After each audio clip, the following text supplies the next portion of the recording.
Good afternoon, everyone, and welcome to Passing the Hammer, an intergenerational conversation about career opportunities in historic preservation. On behalf of the National Park Service's Youth Program Division, the Core Network, we're here to gather for an intergenerational conversation about career opportunities in historic preservation. We will share our visions for the future of historic preservation and the career opportunities through programs like the Traditional Trades Apprenticeship Program and the Experience Services Program. Current and former members of the TTAP program will share their experiences, their insights in the field. There will be a panel discussion, audience Q&A, and it will focus on topics that include the impact of climate change, historic preservation, structures, the future of trade skills like carpentry, brick masonry, stone masonry, and those opportunities across both the public and private sector. Some of the themes that we'll be hitting today is the skill gaps and how TTAP can complement those, mentorships, historic preservation, conservation, and resource stewardship, including working with our hands, how important historic structures are to our nation, and how equity, diversity, and inclusion can ignite a greater representation in all the work that we do in the National Park Service and historic preservation. We really aim to promote those projects that we do and how they play in a very important role in our public infrastructure, how they are there to help defend our climate, and hear testimonials about some of those projects and things. So I'd like to thank certainly the National Park Service's youth programs, the Core Network, and all this the help that has been here today to help bring this to bear. I'd like to introduce myself. My name is Moss Rudley. I am the superintendent of the Historic Preservation Training Center. I'm here today as the moderator of this event. While my title gives me enough to be here, it's not alone. Historic preservation is truly a passion of mine and a privilege to be here to speak to you on behalf of the trades and how it's not just a job, it's not just a title for me, but it really is a passion in my life and has been for a long time. I grew up in rural southern West Virginia on a farm that you actually see behind me in this background. It's rich with culture, history, and a sense of community. My father had an interest in saving old log structures. So as a kid, I spent summers moving and working and repairing them. Growing up, I was unsure of what my future might bring, what I could be. I had my searching time where I grew dreadlocks and experienced the world and went probably a little awry, according to many. In doing so, I started to mature. I took a job as a chef, traveled around, and happened upon a little job site of a restoration of an old train station. It was during that stop that I met one of the greatest people in my life, a mentor, who showed me what historic preservation is, showed me what that opportunity could bring to bear. It came, and in the end, that mentorship has come full circle. That individual is now an ESP, Experience Service Program member. He helps support the TTAP program, providing training in traditional skills and historic preservation knowledge. In fact, he actually gave me this hammer that I show you here today in a way that has carried it on for me, what historic preservation is. So in doing so, my love of actual travel brought me to the NPS. I was able to meet another mentor who really gave me countless experiences, transformed and gave me opportunities to what I could become today. In that, I've transformed my thinking around historic preservation and a drive for the future of it to be open, inclusive, and bring with it the recognition, certification, and credentials on a national level that the community wants. One of the foundations is the TTAP program. And in doing so and formalizing that into a Department of Labor apprenticeship this year and chartered by a Historic Trades Council, this coalition will help establish trades training standards across the historic trades and create apprenticeships for all those who want to serve in this world. They'll be able to both earn while learn, which is very important these days. So I thank you for the opportunity to be here. And I'd like to introduce another member of this team, Mary Ellen Sprinkle. She's the president and CEO of the Core Network, a great partner. And thank you very much for being here, Mary Ellen. Over to you.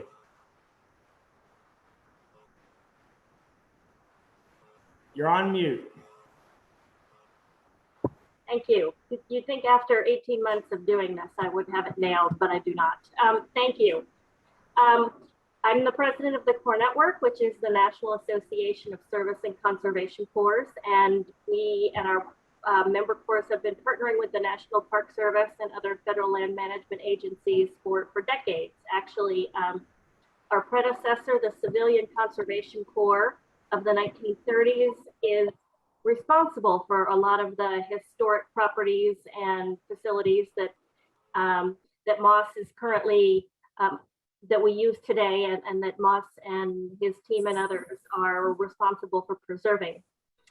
Today's corps, there are about 140 of them across the country, are primarily nonprofit organizations, engage young people usually between 18 and 25 and recently returned veterans in conservation related service that provide education and workforce development and put young people on a career pathway in the conservation space. And we've been working with the National Park Service since I think 2014 to establish something called the Hope Crew Initiative, which is hands-on historic preservation experience. And from our experience, that engaged a crew of diverse young people from inner city Baltimore in the restoration of a historic stable in Shenandoah National Park, which exposed a group of young people to a completely new experience and skill set, and hopefully will help us build a more diverse historic preservation workforce going forward. From there, the TTAP program emerged and more corps started doing historic preservation. The corps currently participating in the TTAP program, Conservation Legacy, American Conservation Experience, Groundwork USA, and Groundwork USA and Greening Youth Foundation, which, and you'll hear from some of those corps members in just a little bit. In addition, other corps are engaging crews, the Montana Conservation Corps, Northern Bedrock Historic Preservation in Minnesota, Historic Corps in Colorado, and many others. So we are very proud and honored to partner with the National Park Service to build this body of work. We feel it's very important that we have the next generation to care for these treasures that have been around for so long, to make sure that they are here for future generations. If you are interested in working with a corps or learning more about historic preservation opportunities, please check out our website. And back to you, Moss. Well, thank you, Mary Ellen, and the National Park Service is very honored to have the Core Network as such a great partner to us in helping us keep our sites and parks up in good condition and help with all the work we need. A few housekeeping things before we move on here. This event is being recorded, and so certainly you will be able to get a recording after it is done.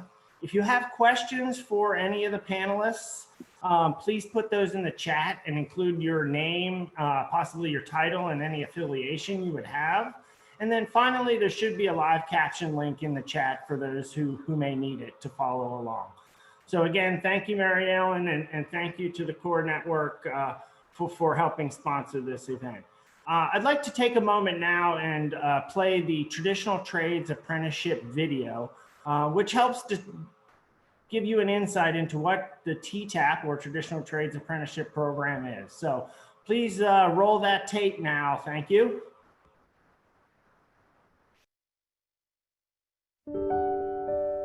Our history lives in the sweeping landscapes and beautiful structures protected within the more than 400 national parks, monuments, and historic sites across the country.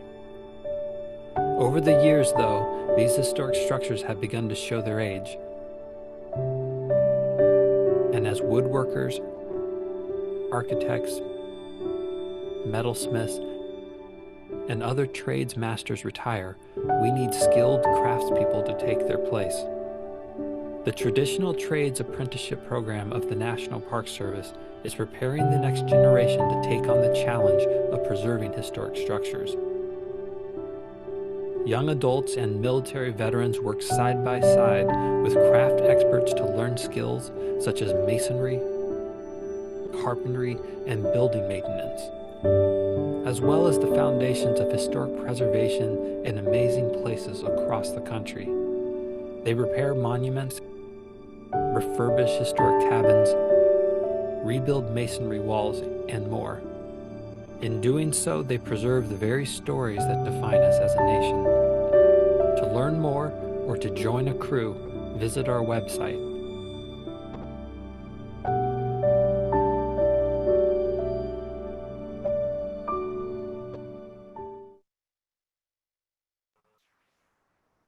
Thank you so much, and I hope everyone got a little insight into what the Traditional Trades Apprenticeship Program. It always brings a little warmth to my heart to see that video.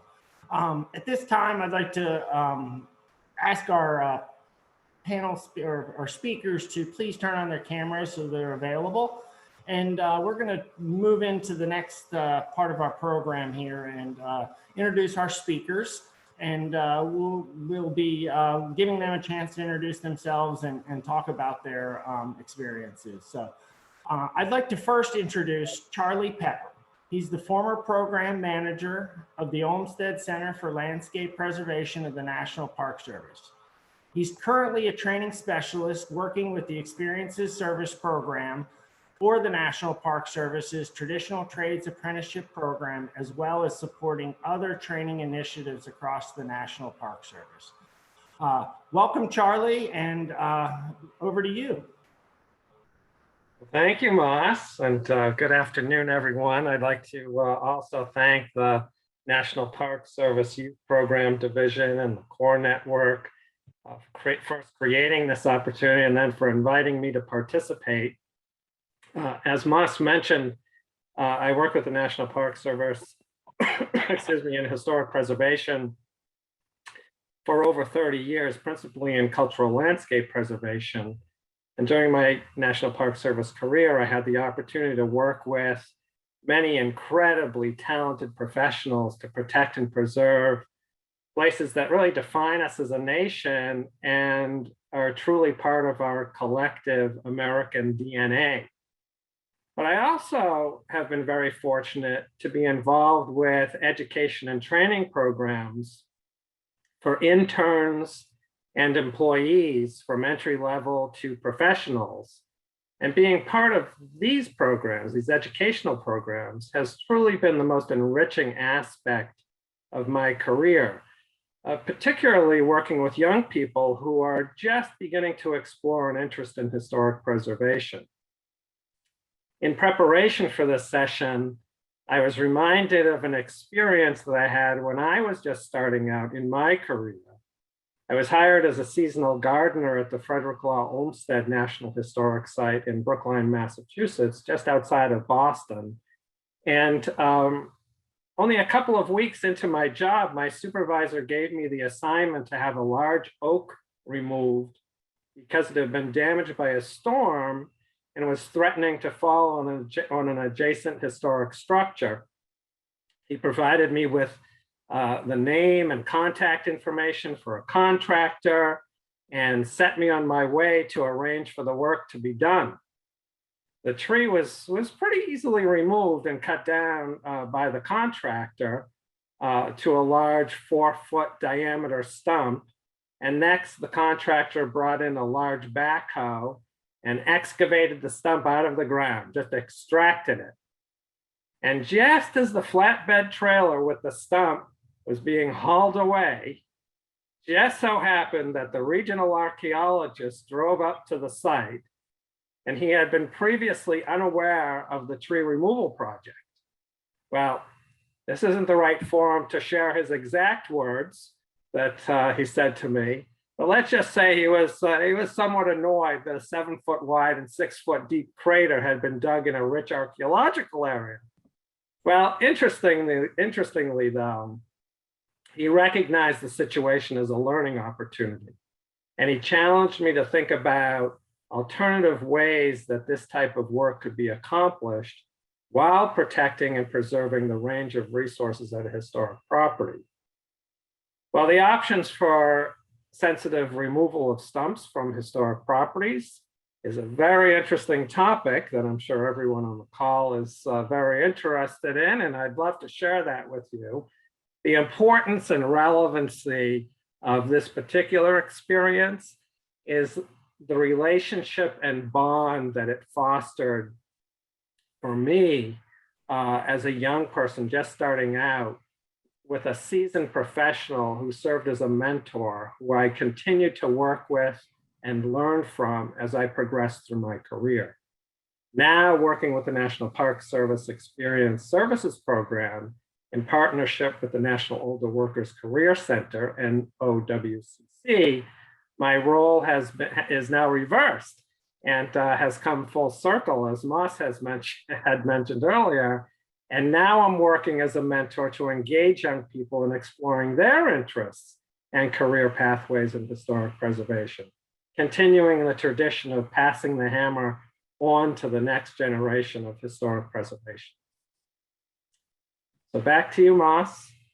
Well, thank you, Charlie. That was wonderful.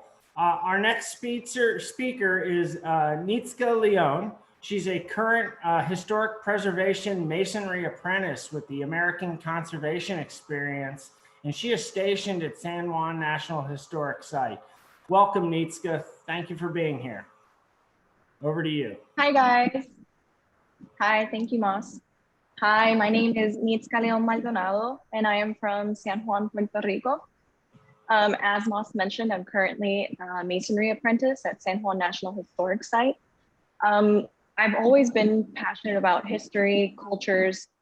I just love stories. I love storytellers, and I've always just been fascinated by the diversity that cultures bring. Coming from a very rich one myself, I'm Puerto Rican, and we're just a mix of various different cultures. This led me to study history and languages during college, and I graduated from the University of Puerto Rico. I worked in tourism for a really long time here in Puerto Rico. That's one of the main work opportunities here on the island. And it was great. I met a lot of amazing people. I got to learn a lot about teamwork and just working in general, but it really wasn't my passion. And so after I graduated, I joined the Peace Corps because I wanted to travel. Traveling has always been something that I'm also very passionate about. And I was a health volunteer in Mozambique in Africa. I was there for about a year, and I traveled and explored as much as I could. And I met wonderful people, and it was a great experience.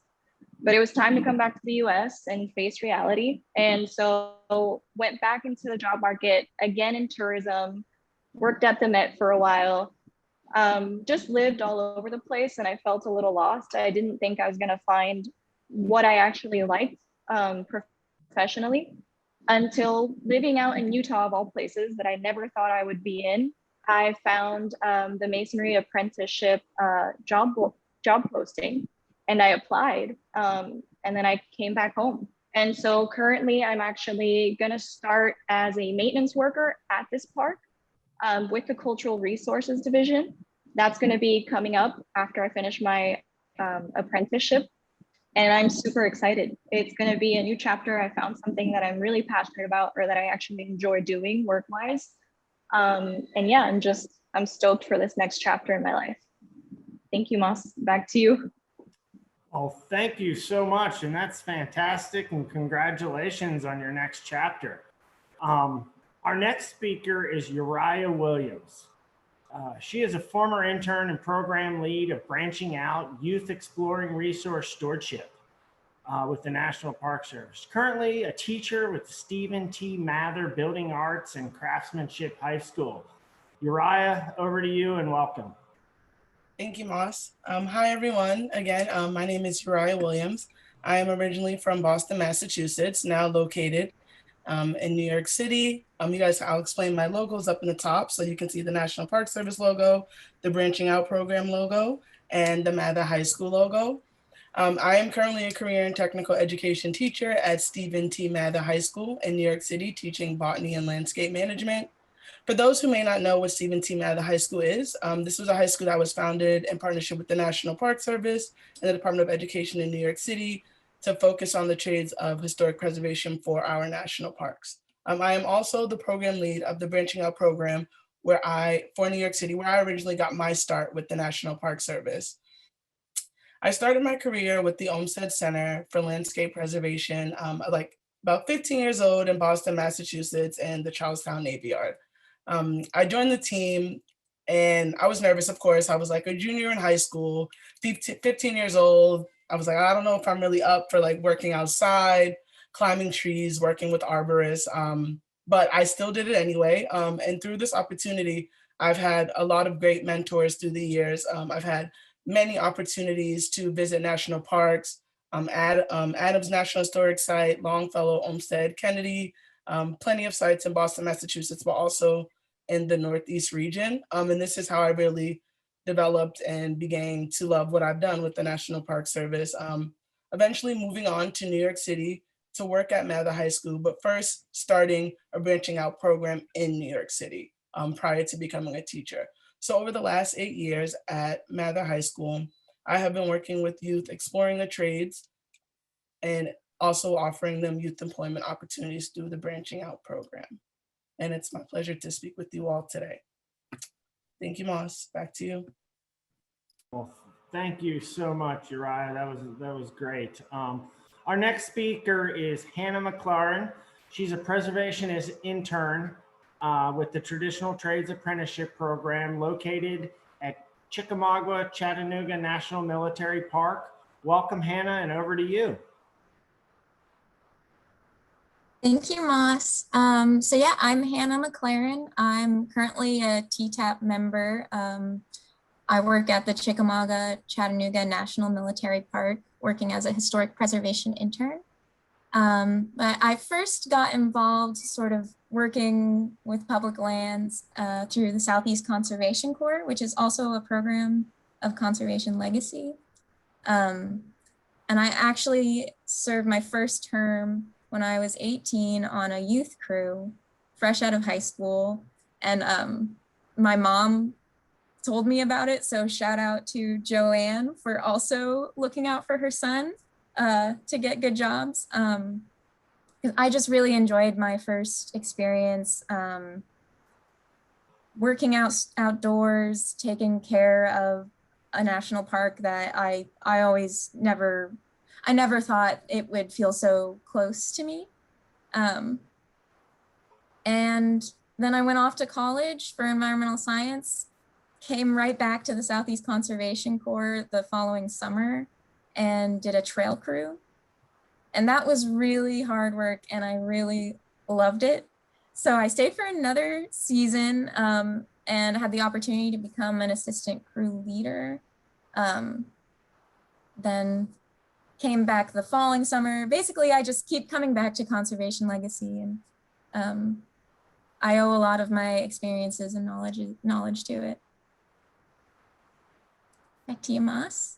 Well, thank you so much, Hannah, for your experience there. Our next and final speaker here today is Curt Collier. He's the National Youth Programs Director for Groundworks USA, a great traditional trades apprenticeship partner. Over to Curt, and thank you for being here today. Yeah, greetings everyone, and thanks for having me. Appreciate it. I'm from rural South Texas, a small town, cerca la frontera de Mexico. Yo soy Tejano, so I lived near the Mexican border most of my life, and then got recruited up by an organization in the Bronx and moved to New York City from a tiny town of 1,800 people. Thought I could change the world and realized I knew nothing about the world. And then spent 10 years as an activist in the Bronx and Yonkers. And then realized to what extent our environment impacted us. And it certainly impacted me coming from a very small town and realizing how difficult it was for me to live in the city. I wasn't raised in a city. but also just thinking how important access to green spaces and things like that were. So I decided to go into environmental work, which I've done now for about 15 years. I work with youth from across the United States who mostly live in dense urban communities and have very little access to nature. What access to nature they may have has been polluted or degraded. And so conservation work isn't often on their radar.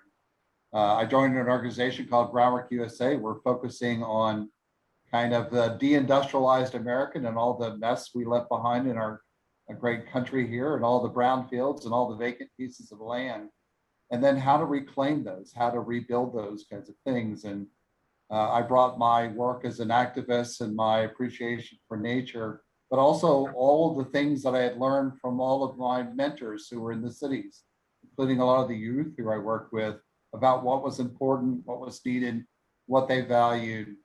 And I've been doing that work ever since, which is to really put tools back in the hands of people.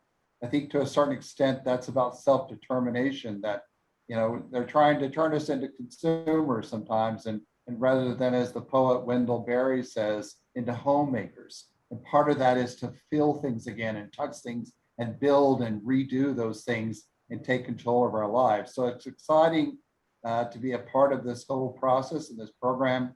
And I'm hoping to hear some great questions from some of you and get you excited to do this work. This is extremely important work for all of us. And here we go. Back to you, Moss.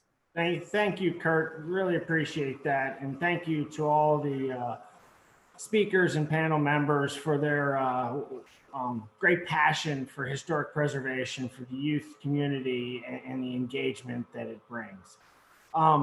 Certainly, again, I'd like to have all our speakers keep their cameras on. I would like to begin with a few questions that I have for the panelists. And my first question is for you, Charlie.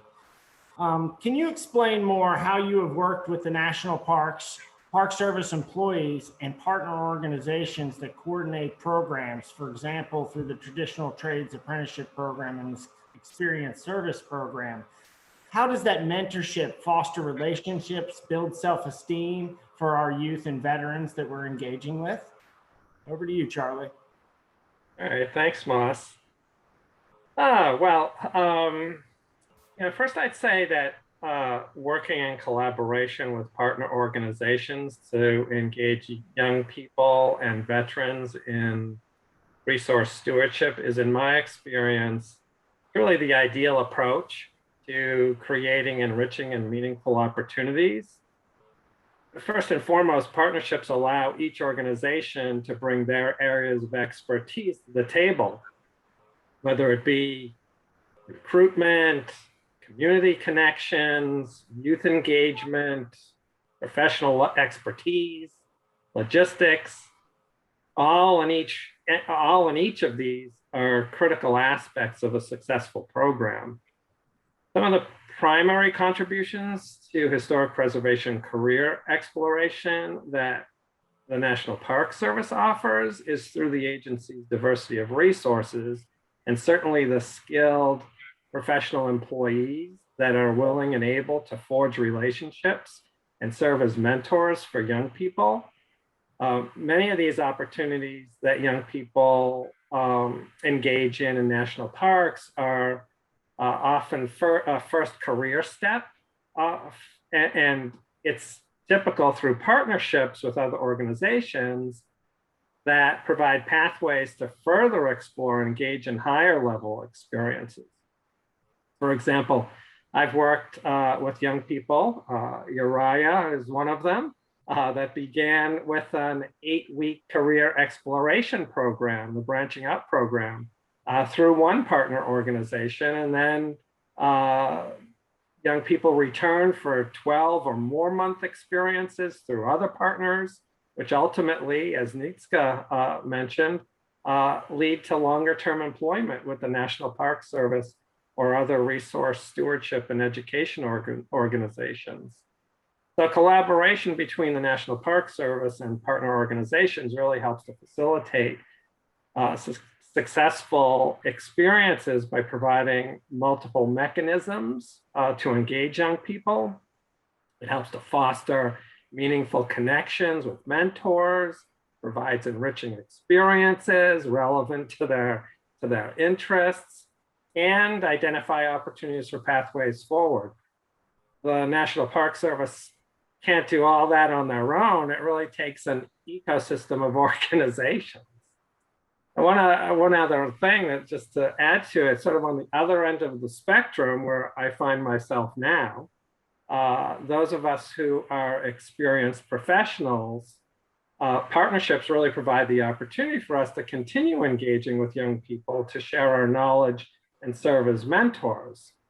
So in my current work with NOWCC through the Experience Services Program as a training specialist, really creating and engaging in learning opportunities with young people who are exploring career interests in resource stewardship and historic preservation is truly an excellent example of how partner organizations are ideally aligned with the goal of fostering connections between experienced professionals, national parks, and young people who are beginning their careers. Thank you, Charlie. That was very insightful, and definitely I mirror many of those things in that. So our next question is for Nitska. How did your experience working with the Peace Corps in Mozambique lead you to an interest in historic preservation at San Juan National Historic? How has your perspective on historic preservation changed since you've now worked at a National Park Service site in an apprenticeship program? Over to you, Nitska. Thanks, Moss. So I would say Peace Corps helped me to broaden just my perspective on life. I met a lot of amazing people that thought completely different from how I think. And I sorely needed that. When I came out of college, I thought I knew everything, kind of like what Curt was saying. You think you know about life, but you realize you don't know anything. And that was great because it's just helped me go through life and have different experiences. And I've gotten kind of stressed out about the journey, but it helped me look for different paths. And so because it helped me kind of broaden my vision, I was able to get this apprenticeship because I never in my life thought I was going to be first working with my hands, secondly, back in Puerto Rico and working at a park that I used to frequent when I was a child with my mom and my brother. So that's how it helped me in that regard. And with conservation, it's like I never thought about conservation. I have a background in art. And so I knew about painting restoration or art restoration, but I never thought that there was something like that for historical objects. I did work away for a time last year, and I traveled through Europe, and in one of those farms, we actually worked on restoring, or not restoring, but repurposing some old doors and windows into a picnic table and seats. And I loved the experience of working with the wood, with my hands, and giving it a new life. So I would say that it's just helped me see history from a different perspective, which I think was sorely needed. So thank you, Moss. Back to you. Thank you so much for that. And that always makes me think about the flavors of life, and the experience is almost as good as the end result. So thank you so much for that. So my next question is for Uriah. What has your experience been like engaging youth in resource stewardship through horticulture? How has that been connected to the traditional trades education that you provide at the Mather High School through programs like Branching Out? Thank you. Over to you, Uriah. Thank you. My experience with working with youth while engaging them in resource stewardship through horticulture has honestly been very rewarding and inspiring. Starting as a Branching Out youth member when I was younger, it reminds me of the importance of providing everyday life skills and exposure to different national parks and future career opportunities to urban youth of all backgrounds. So it's like an everyday constant reminder of if you can pay it forward, you should pay it forward. And if someone did this for you, you should do it for them, to provide them the exposure that they might not have if they didn't attend Mather High School or the Branching Out program. Having the opportunity to engage in the national parks through Branching Out as a teenager greatly shaped my career choices over the years, and provided me with opportunities to grow and love what I've done and what I currently do. It's also given me the opportunity to provide the education and employment for younger generations through Branching Out and through Mather, through trades that might be considered non-traditional or not your everyday trades that you think of, like horticulture, botany, landscape, decorative finishing, carpentry, and masonry. I've been able to connect students and youth to the trades at Mather through Branching Out, providing opportunities for real hands-on skills, coming to school, coming to Branching Out, and actually picking up a tool and doing a job that they might not have ever crossed paths with or thought about before, in different national parks like Sagamore Hill, Morristown, New Jersey, Gateway, Charlestown Navy Yard, Governor's Island, Hamilton Grange, Statue of Liberty, and Ellis Island. So over the years, seeing this pay off and see students join internships after branching out or going off to study this in college has really been rewarding. But I want to say, trying my best to make the experience memorable for them so that even if they don't stick with the trade, that they learn something new and they could also teach someone something new. But most of all, I would say being a real life example of an inner city youth plays a big part in my daily relationships with teaching students the trades, teaching youth the trades. It gives them a real tangible person to look forward to as an example, as I had in the National Park Service through the Olmsted Center and through national parks in New York Harbor throughout the years. So yeah, thank you guys for listening, and back to you, Ross. Well, thank you so much, Uriah. That's quite an amazing experience, and thank you for all you're doing to give back. My next question is for Hannah. What has your experience been like working through the Southeast Conservation Corps, and how did that compare to being a TTAP member where you're individually placed within a national park unit under a dynamic park lead? Over to you, Hannah. Thanks, Moss. Yeah, so the Southeast Conservation Corps has you working with a small team of usually 8 people. So through that experience, I was able to take part in really special projects and get really close to this team of people and develop my leadership among them. I went from being very timid and never imagining that I could lead a group of young people, but I was able to do that by the end of my experience with Southeast Conservation Corps.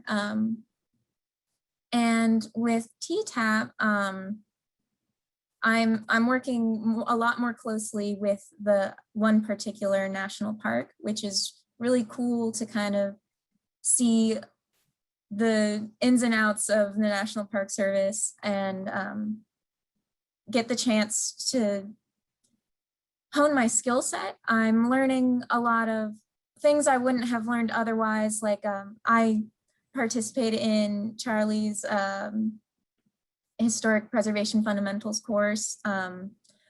I'll be getting Red Card certified, hopefully, to become a wildland firefighter. I'm getting chainsaw certifications, a lot of things that will prepare me for a future career. But both programs are really special. It's very satisfying work that'll leaves me feeling really good about what I did at the end of the day. Well, thank you, Hannah, for that. And it's interesting to hear the difference of the experience, and glad they're both extremely positive, as I would expect. My final question, or another question here, is for Curt. And Curt, how does the Groundworks USA as an organization provide the support to members working in the Corps environment And how does the TTAP program members in order to get them actively involved in historic preservation as a potential future career opportunity? Over to you, Curt. Thank you. I think the question is, each of us has to ask ourselves about the role we're going to play in the rebuilding of America. We have to change our economy in new and creative ways. We're going to have to deal with the impact of climate change. And we're either going to be spectators for that or we're going to play an active role. And so the most important thing that we can all do is feel like we have some determination over our lives, some control, and that we can read a measuring tape or use a tool. You don't want to just learn to be an advocate, which is a very important thing, and get out there in the street and wave a sign about the need to improve America and not be able to wield a shovel or a pickmatic or the tools of trade that we need to rebuild that economy. And so I started working in dense urban areas in the Bronx and in Yonkers especially, and working with youth who had very little access to outside of the nature. They're cut off. There's not access to the beautiful, Hudson River that's right there in ways that they can have. They're told not to swim in the river because it's polluted. They're told not to sit on the ground because it's got lead or those kinds of things in there. And those are the messages that a lot of urban youth get early on, which is that, we can't be in nature. The nature around you is polluted. Don't swim in that water. Don't touch that thing. And what impact does that have on a young person right away, right from the beginning, about how they view the world? These are not youth who have ready access to some beautiful, pristine place. These are people who have the everyday challenges of the city, and most Americans live in the urban environment. And so part of that is to get youth to understand something about the built environment that many of them may not understand, and that it's basically Plato, right? The built environment, which we as the natural environment, we have the built environment. The built environment, we can shape it to look like anything we want to. It's the only thing that's stopping us is us. And as soon as youth realize that they can tear down this wall or move this over here, or like the women in the picture behind me, rebuild a historic barn in Yellowstone National Park, once they put a tool in their hand and begin to work with these things, they realize that this can all be changed. The only thing that's really stopping us is us. But that's not the message we frequently give people. Like I said, we're often trained to be consumers rather than homemakers and builders and people like that. It's the activist side of me coming out a little bit, perhaps. But part of that is to realize how important it is. It's important for self-determination. Now, I believe in collective work, and we all need to work together, but we also have to take control of our lives. And part of being able to work with tools and fashion things and shape them, and part of that is to feel like I have some determination over my lives, perhaps in other ways that I don't. And so we begin just with that, by not just with some simple little project or anything out there. We pay all the youth because I think the worst thing we do is just to get kids to volunteer for environmental work. The message is that that's not a real job. It's just something people do, volunteer on their time. You get paid to do this work, and you get paid really well. I'll tell you, when I was a construction manager in New York City, we paid carpenters $120 an hour. If that doesn't inspire some of you, I don't know what else is. I paid carpenters $120 an hour sometimes to do things. And so part of that is to learn basically that the built environment is something that we can have control over. And it's part of that is getting access to tools and doing things and making things once again and continuing that. I'll tell you right now, I have a degree in philosophy. My master's is in science, and I taught college science for a number of years. My doctoral work is in counseling. But one of the things I did all the way during the entire time on the side is manage construction companies or run construction companies or do construction, because I wanted to have control over the physical world in ways that I thought I could do just with my own with my mind, shall we say. The poet March Piercy says, that a thing well done has a shape that satisfies, that touching things and cutting woods and shaping them and being a part of that. So it's getting the tools out there early on, getting you to use the tools early on, feeling like they have control, and creating a career pipeline. because for many of these people, they've never met a park ranger that I work with. They very few of them had ventured outside the Bronx or Yonkers. It's getting them out there and looking at what is possible. It's working alongside professionals, which is the reason why we never call our youth kids. We put them in uniforms like we wear and do the same thing. They're colleagues, and we're out there doing this thing. We're rebuilding this country, because that's the workforce that's going to go back into the American city and reshape it and refashion it and green it and create a much better place. Now, I just drove from Norfolk, Virginia to here in Kansas City because I'm doing a workshop on tool use before I head off to Glacier National Park. I left Norfolk and it was a hazy day, and I drove all the way to Kansas City, and it's still a hazy day because of the wildfires out west of me that are blowing across the country. There are going to be more people who are going to die from heat island effects coming up. We have to rebuild these things, and it's an excellent opportunity for all of you, no matter what career you're going to do, as Uriah says, or what you want to be or how you want to get involved in things.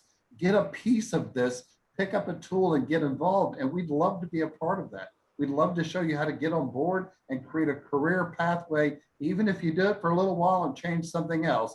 Like Hannah mentioned, you get in there and you just do it and you see what doors open up for yourselves. Curt, your activism touched my heart. Many of the things that you mentioned there, working with your hands, are very deep to my passion as well. So thank you for that. And I know it played off with the audience here today. I'd like to take this opportunity to, we're going to move into our question and answer session. But before we do so, I'd like to introduce a couple more speakers to the group here. First is George McDonald. He's the Chief of Youth Programs in the Experience Service Programs Division at the National Park Service. He's a great friend of mine and colleague, and I'd like to welcome you, George. Over to you, please. Well, thank you, Moss. And I'm just so moved by just the passion of all of you who have spoken about the importance of historic preservation. In back of me is the Hamilton Grange in New York City.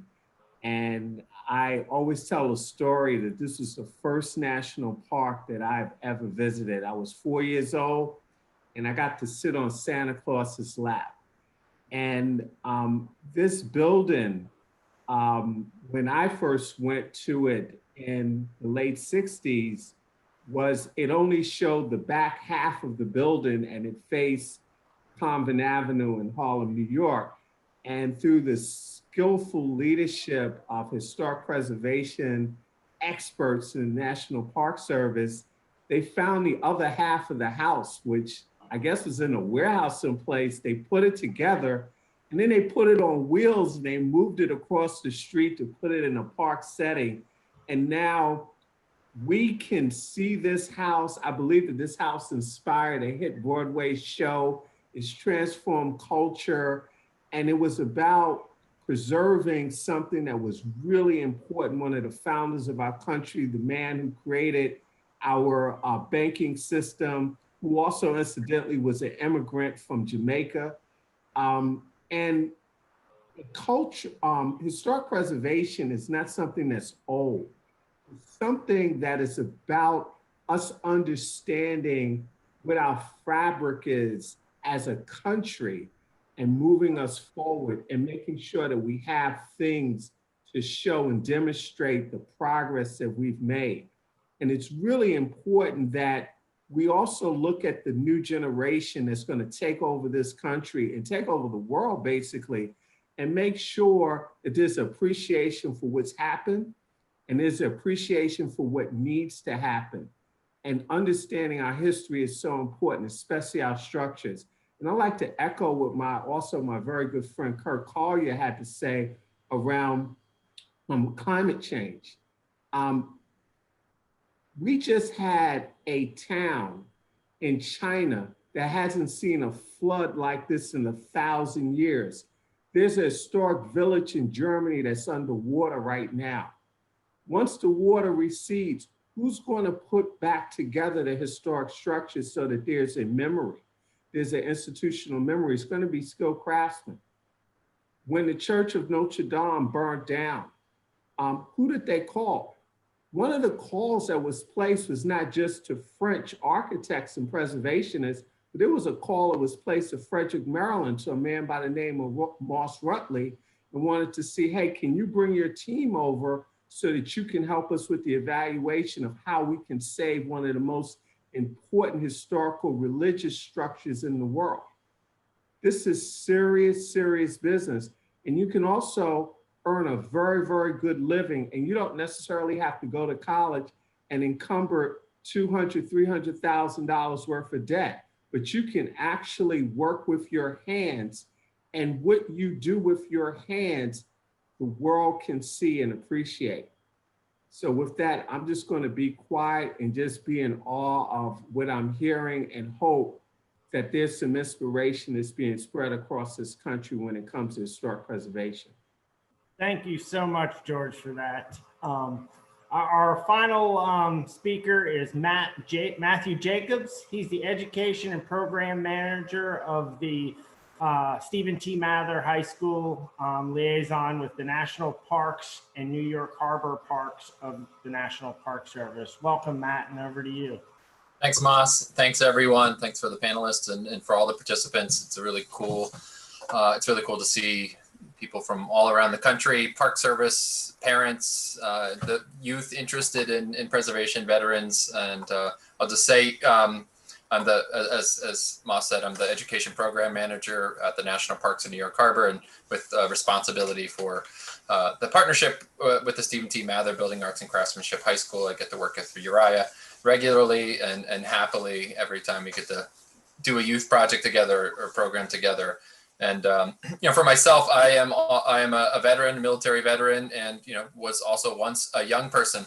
And so to me, this confluence of youth and historic preservation and veterans and historic preservation has a lot of personal meaning and impact. But just to echo a little bit of what Curt said, and what we do at Mather High School is really try and look at the whole student, that whole of student approach. Their academic success, their social and emotional success, and hands-on training, hands-on learning is really a key way to meet a variety of needs of a student. It gives them career opportunities. It gives them a way to have a tangible engagement with their academic subjects. They get to feel like they are part of something, that they are working, and then they are actively kind of working towards that better world. And working in New York City, a lot of the young people we work with went through Superstorm Sandy and had that personal impact, and how devastating natural hazards, natural disasters can be. So it's amazing to be in a position where we get to give them those skill sets and get them out into the field and getting working on historic buildings. So I think, we all know potential impacts of climate change and current impacts of climate change, but I think one of the best things that we can do is give as many people as possible the skill set to do things from just basic maintenance, which create climate resilient buildings. When there's deferred maintenance in a building, it really makes it so much more at risk to the hazards and weather. Those of us who are working in the field, that's what we're often combating. The ill effects of weather, and with climate change increasing and making storms more dramatic and more impactful. I think just doing basic maintenance and teaching people to do basic maintenance and engaging them in it and giving them an opportunity to serve and give back. Because I think from what we heard from Uriah and Hannah and Nitska and others, like young people are they're looking for opportunities to serve, and they have such incredible skill sets, such incredible passion, and the more that we can develop them and move them in that direction, the better it is for us as a society and our natural and cultural resources. So everyone, keep up the good work you're doing, and those of you who are out there, or parents who are out there who are looking for experiences for their young people, just keep trying. You have to be persistent sometimes, but there's so many things happening in the country right now, in the world right now, that I think if you're persistent, the stars will align, and you'll get that opportunity that you really want, and you won't be sorry for waiting and being persistent. So just keep with it.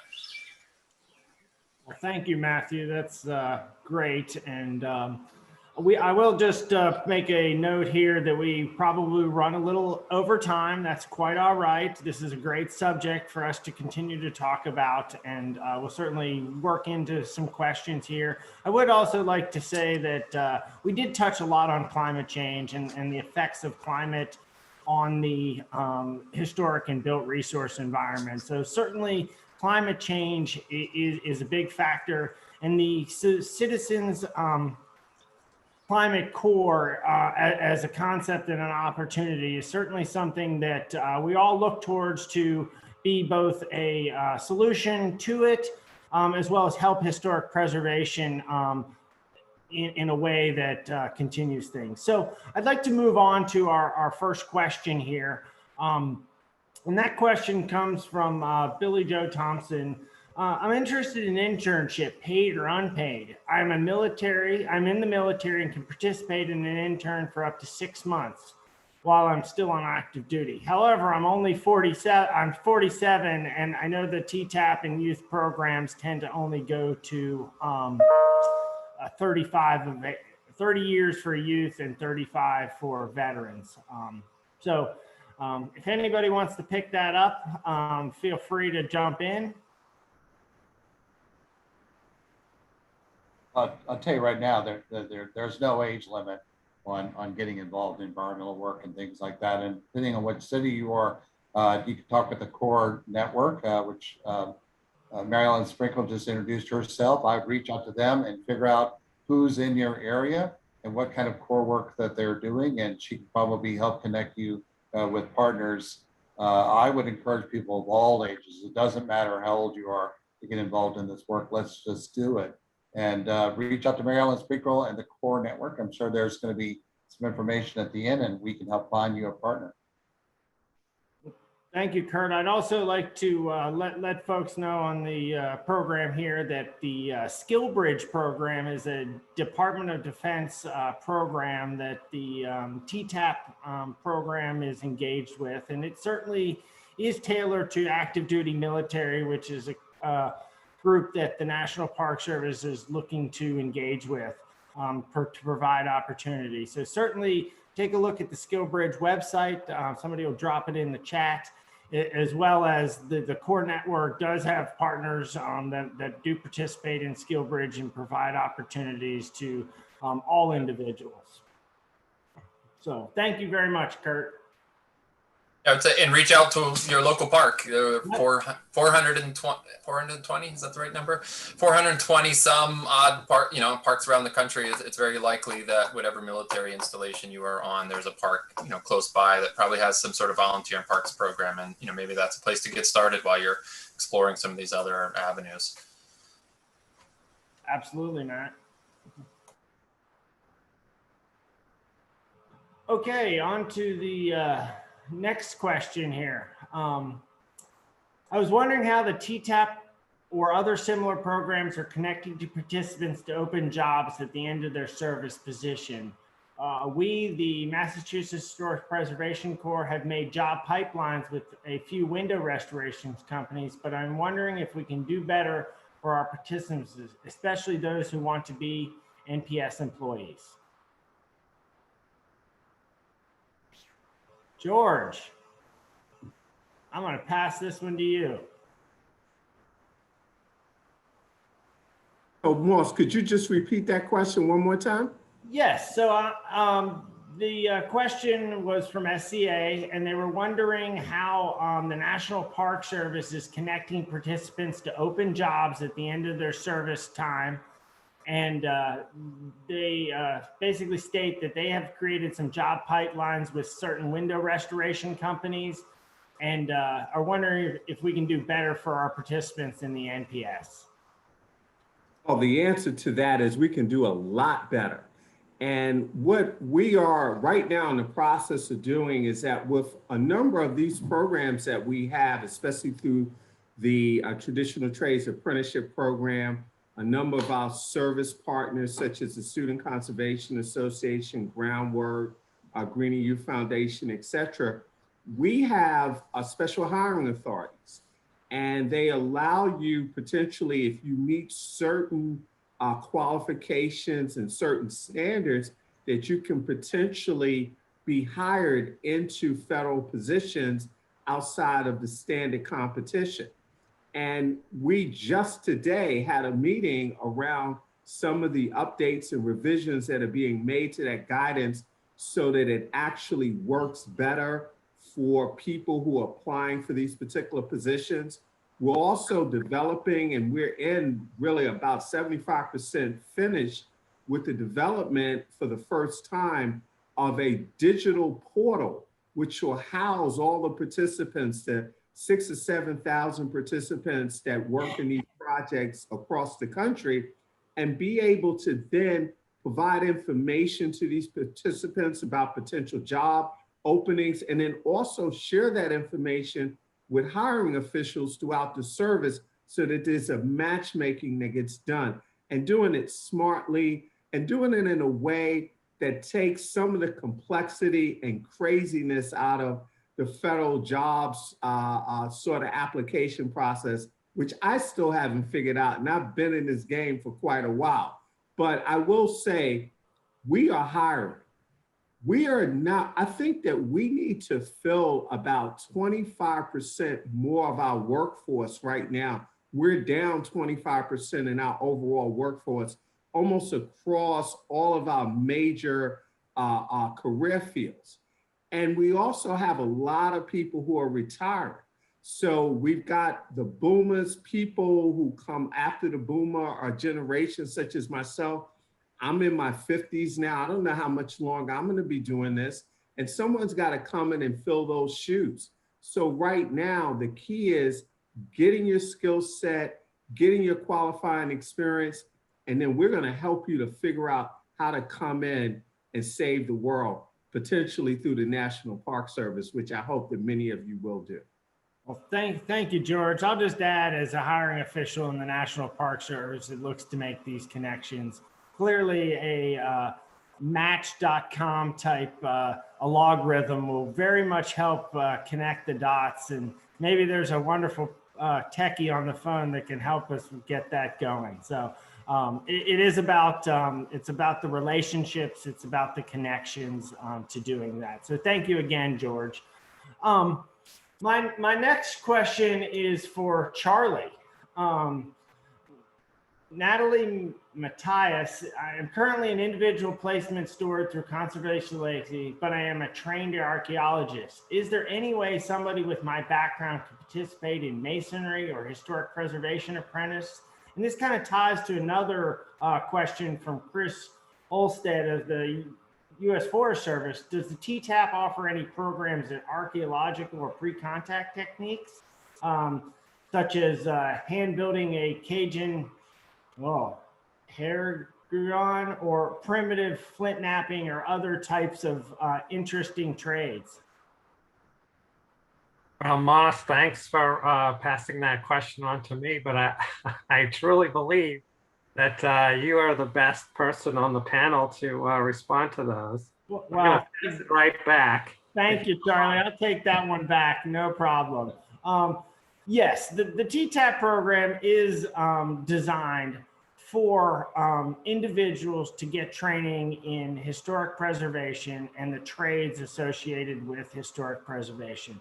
Many historic preservation works on pre-contact masonry. We have the Indian Youth Service Corps program that we're launching under TTAP that will be engaging Native youth in performing historic preservation and conservation work on pre-contact ruins and sites. So I've also spent lots of time working on ruins where we interact and work directly with archaeologists to determine how masonry techniques were applied to these structures. And so there is clearly a link and a connection between those skills and understandings and knowledge to what is being offered under the TTAP program. I think it's has the diversity to take on anything from being a ship rigger to a tuck pointer on historic masonry for it. So the program has definitely been designed in a way to catch a lot of different fields and be open to that. So thank you, Charlie, for passing that one back. And Moss, I do want to add, it's Curt here, that Yep. a lot of the youth who apply for the program that I have, we have, so you can contact many of us, and we help put you in the positions across the United States. We have job openings all the time through the TTAP program. But I'll tell you, a fair number of the youth who apply to the program that I work with are architecture, archaeology, those kinds of history majors. We get a ton of those applicants as well who do very well. You know, the National Park Service always prides itself as being America's storyteller. And just like George mentioned, we have these structures and they're part of the narrative of America, and working on those and restoring those and keeping those little things together is so important. And if you're an archaeology major, architect, I don't care, history major or study French trombone, you contact us. We're going to get you in there working, and we'd love to have you. And sometimes we find it difficult for those of us who are placing people in certain areas. So those jobs are out there. We'd love to hear from you. Thank you, Curt. Does anybody have anything else to add from the panel?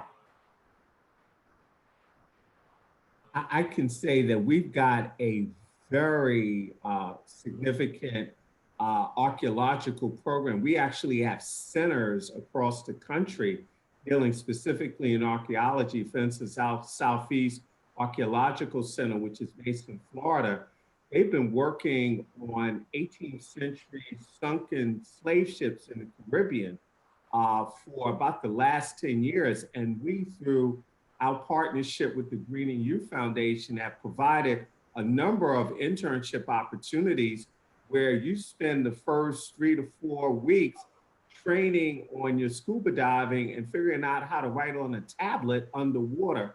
And I'm still trying to get down there to do that site visit down in the Virgin Islands. But that's a small sampling of how diverse what we do in the National Park Service. And then I haven't even gotten into all of the dinosaur ruins that we are charged with managing and preserving throughout the West.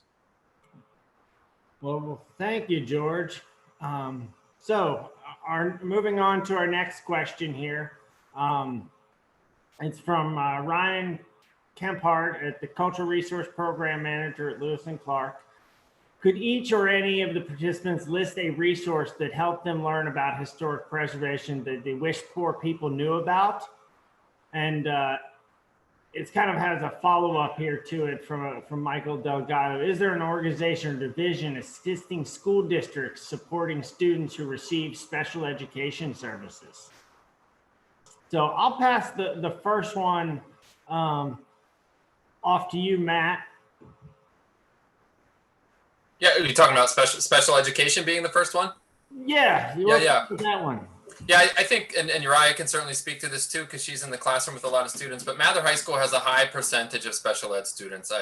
It's over half of the student population comes from, with an individual learning plan or some sign of special ed need. And I think that the school administration would say having the hands-on learning piece has been an incredible tool to engage students and to to trigger different types of learning modalities in special ed students. So in a partnership like ours, we have the content knowledge, we have the preservation knowledge, and the knowledge of the resource, and it's the school who it's the school and the school district who have those skills of engaging special ed students. So that's where partnerships become really important. To, maybe Park Service staff don't have those skills, but partnering with a school where they have teachers who are trained in special ed and they know how to engage students around concepts of preservation philosophy and historic significance and those types of knowledges, but also how to engage special ed students in the hands-on work. And if you have anything that you want to add on that, I think your insight would be really helpful.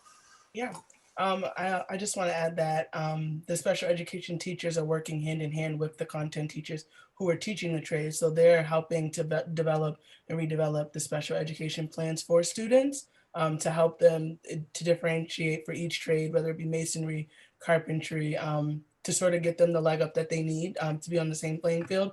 But they also do the summer experiences with us. So we have teachers that are with us in the classroom, but they come out and work with special education students in the field, whether that be in branching out or that be in building up, so that they can learn the trade and better take that back into the classroom. Thank you, Uriah and Matt, for that. I'd like to ask Charlie, what was the resource that you think is most important in learning about historic preservation? Yeah, thanks, Moss. Well, yeah, it's interesting that the resources that are available now were certainly not available when I first began, and my experience was more sort of learning as I went. But the National Park Service has moved light years forward, and one resource that I think is just an incredibly valuable place to be aware of and to explore is the National Park Service Common Learning Portal. It's open, much of it is open to non-National Park Service participants. And one program in particular that maybe Mitsa and Hannah can say a few words about is an online self-paced independent study series of learning activities that is part of a course called the Historic Preservation Fundamentals, which introduces participants to really kind of the basics of historic preservation. What makes places significant? How do we determine or apply various treatment alternatives? This course was designed first in partnership with Mather High School, and then sort of built from there to be applicable to all sort of entry-level people who are interested in historic preservation. So I think that's an outstanding place to start with that particular course, but also the National Park Service Common Learning Portal, which has a wide range of historic preservation courses and content. Well, thank you, Charlie. Hannah, do you have anything to add from a personal experience working with that portal?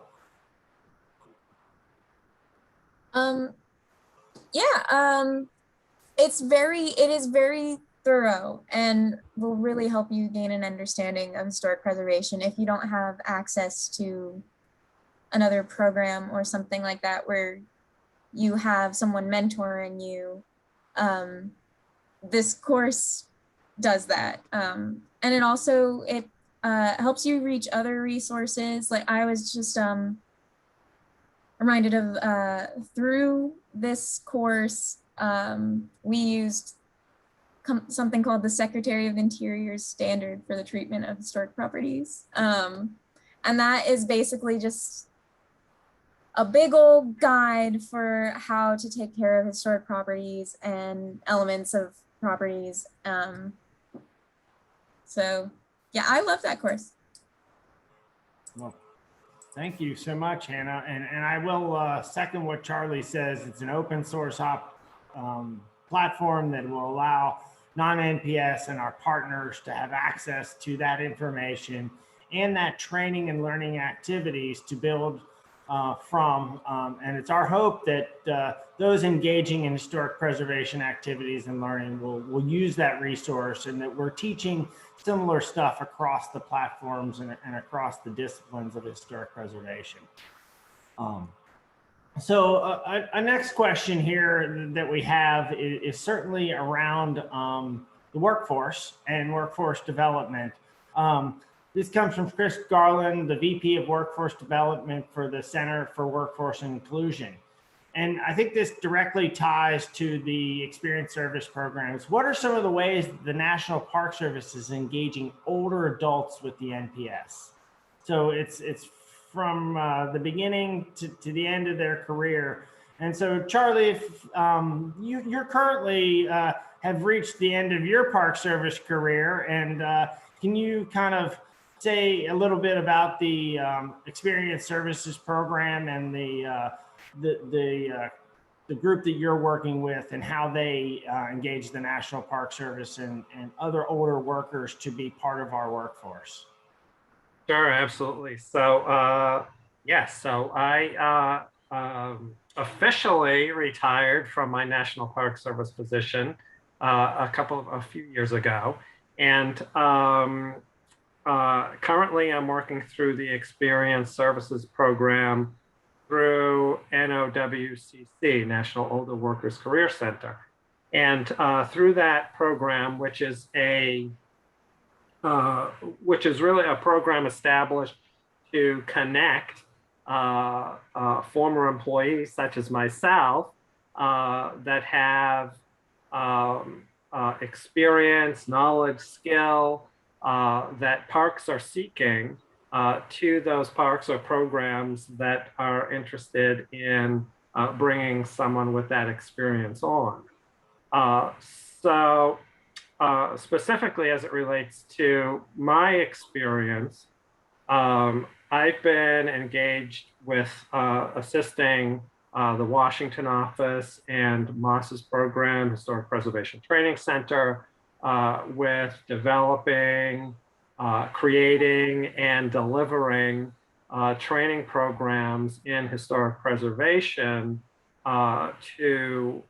for young people across a wide range of various programs, including the Traditional Trades Apprenticeship Program, but also a program entitled Preservation in Practice, which includes participants from HBCUs for a 2-week experience learning about historic preservation concepts and application.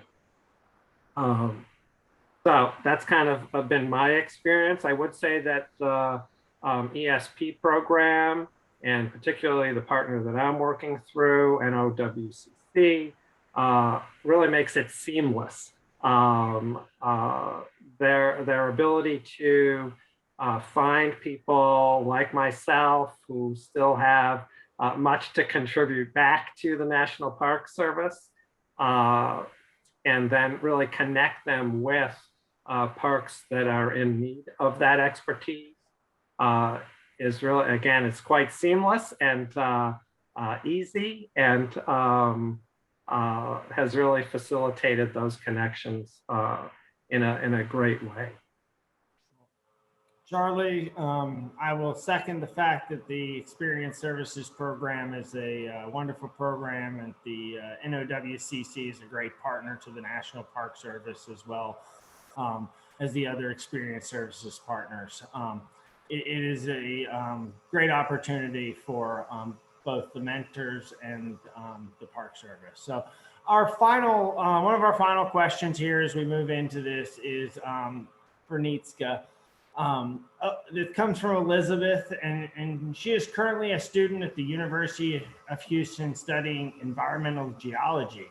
And she's really interested in a career in the National Park Service. What advice do you have for students looking to invest their time in order to be successful?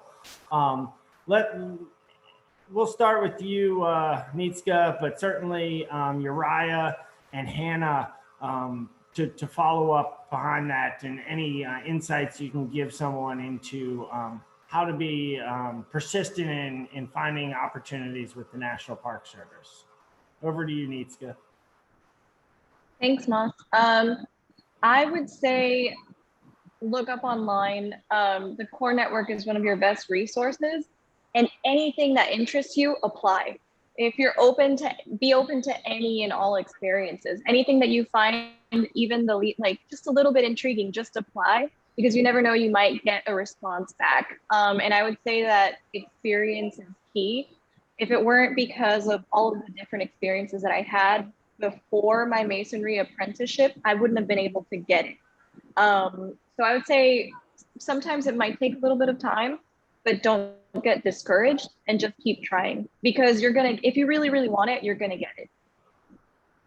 Yeah, so that's what I have to say about that. Thanks, Nitska. Uriah, over to you with some thoughts on that one. Yeah. So I would say my best advice is to Park Service staff at every park, everyone has something different to offer you.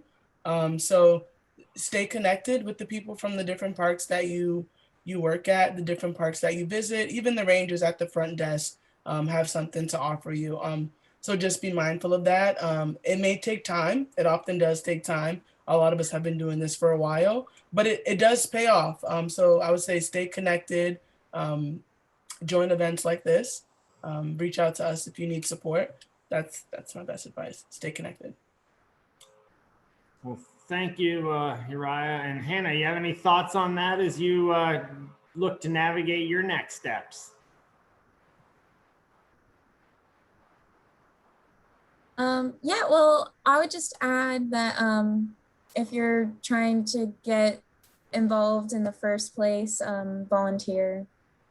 Try to get in touch with a volunteer coordinator and get involved as often as you can. Yeah, but Mitsa and Uriah, great advice.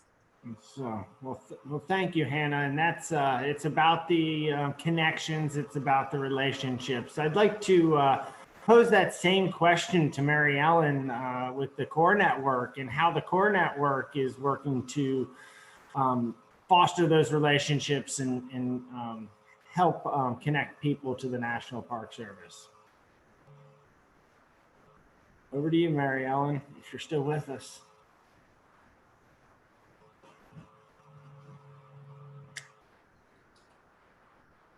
Well, we will move on to kind of a few final thoughts and things here. This has been a amazing panel discussion, and so I'd like to offer each one of our speakers an opportunity to give a couple closing sentences and thoughts before we move on here. And so I definitely like to start with you, Curt, and what your thoughts on the future of historic preservation and the next generation here. So thank you for being participant, and let's hear your final thoughts. Yeah, and sorry, I'm a little, computer just blew up. I don't know what's going on with this thing. Hey, thanks everyone for having us and listening in. I'll tell you, you're never too young. We've been talking about people in second careers and moving on. We like to start with them at 14 years of age if we can get them. 15, 16, I know our friends here on this call from Yellowstone National Park. They have a great YCC, Youth Conservation Corps program. That's a great place to start before you're of the age of 18. There are a lot of parks that have YCC programs, and you can get started with them, both residential, which means you live at the park, like in Yellowstone National Park, or you live at home type of programs where you can go there and get started. You know, just keep at it as young as you are. It doesn't matter. Just tell your friends, get everybody involved. If you're in some of the bigger urban centers, contact Groundwork USA. Maybe we can help find you a pathway as well. But a lot of the park partners, you know, that's what they do. They, you got to, as Uriah said, it may take you a second to find the right person, but keep at it. Because I tell you right now, there are plenty of positions, there are plenty of opportunities, and we're looking for you. We just got to get a hold of you somehow, and you've got to get a hold of us. And start young with the YCC program at the National Park Service, and contact all these great partners, go through the core network, do a little bit of legwork, but then you're going to prove to us you're capable of doing that. But get involved and get started, and let's keep the story of America going in these great historic structures. Don't let them get blown away. You know, I'm leaving here to go work at Glacier, then down to Yellowstone, and then over to Tuskegee, Alabama, where I've been working on the home of Booker T. Washington. And I worked on the place where he got started there in Virginia as a formerly enslaved person, up to the point where he was the head of a university with a great big, beautiful house. And I'll tell you, those are the kinds of stories we need to preserve, and we preserve those through structures, and so that people can come and look at that thing and ask, what is this building about? And we can tell that tale, and you can help us tell that story, and we'd love to have you. Well, thank you so much, Curt, for being with us. Hannah, over to you for your last couple of thoughts. Thanks, Moss. I would just advise anyone who is thinking about a career in preservation to go for it. take advantage of as many opportunities as you can find, because participating in the stewardship of national parks, it does as much for you as it does for the park. It's really rewarding. It's worth everything. Back to you. Thank you, Hannah. Uriah, you're up next. Couple thoughts, and thanks for being with us. Thank you, Moss. I just want to say the future's in your hands, and when you work with other people, solutions are easier to find. Be the change that you want to see and leave in your absence, and stay connected and stay determined. Back to you, Moss. Thank you. Nitska, over to you for a few last thoughts. Thank you for having us. I would say keep on looking for different opportunities, and don't limit yourself. You can surprise yourself if you're just open and think of things in a different way, think outside of the box, and you'll find your path. Just keep working at it. It's not going to come easy, but everything that is worth it takes a little time and a little work. Thank you. Thank you, Nitska, for being with us. Oh shoot, I lost my Charlie. Over to you for last few thoughts. Thanks, Moss. So I too, first, just want to thank George and your staff, the National Park Service Youth Program Division, and of course the Core Network for hosting this today. And my final thoughts are: we've been talking about the future of preservation and passing the hammer. Well, Hannah, Uriah, and Mitsa, you guys did awesome today. Really fantastic. And, your enthusiasm for the work that you're doing and your interest in historic preservation is just phenomenal. So if there's any concern from anyone about passing the hammer to the younger generation on this call, I think that has been well overcome, and we know that we have great people like the three of you to pass the hammer on to. So thank you guys very much. Well, thank you, Charlie. I'm going to give Matt a quick moment to say a few things.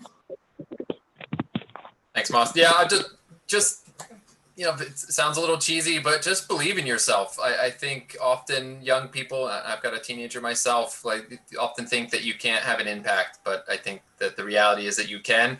And not only can you be the student, but you're also going to be the teacher for us older folks. I learned so much from the young people that I work with. And so just believe in yourself and step up and contribute, because there's a lot of work to do. And, there's plenty of room for us to work together, old, young, and in between. Thank you, Matt. That's great. George, keep it short, please, but couple things. I will, and I just want to really thank all the participants, but in particular, Lucy Holberg, who was the producer of this event. She's our digital media intern. She's just amazing, just organized all of us, got us in order, put together a great program. And Bobby Tillett from the Core Network, thank you so much. You've been working behind the scenes, making sure nothing gets messed up here. And just to all the people who tuned in and spent the last hour and a half with us, we really care about you all as our constituents, as our customers, and as our partners. And moving forward, things look really good. I think I'm an optimist. And thank you, Moss, for your leadership.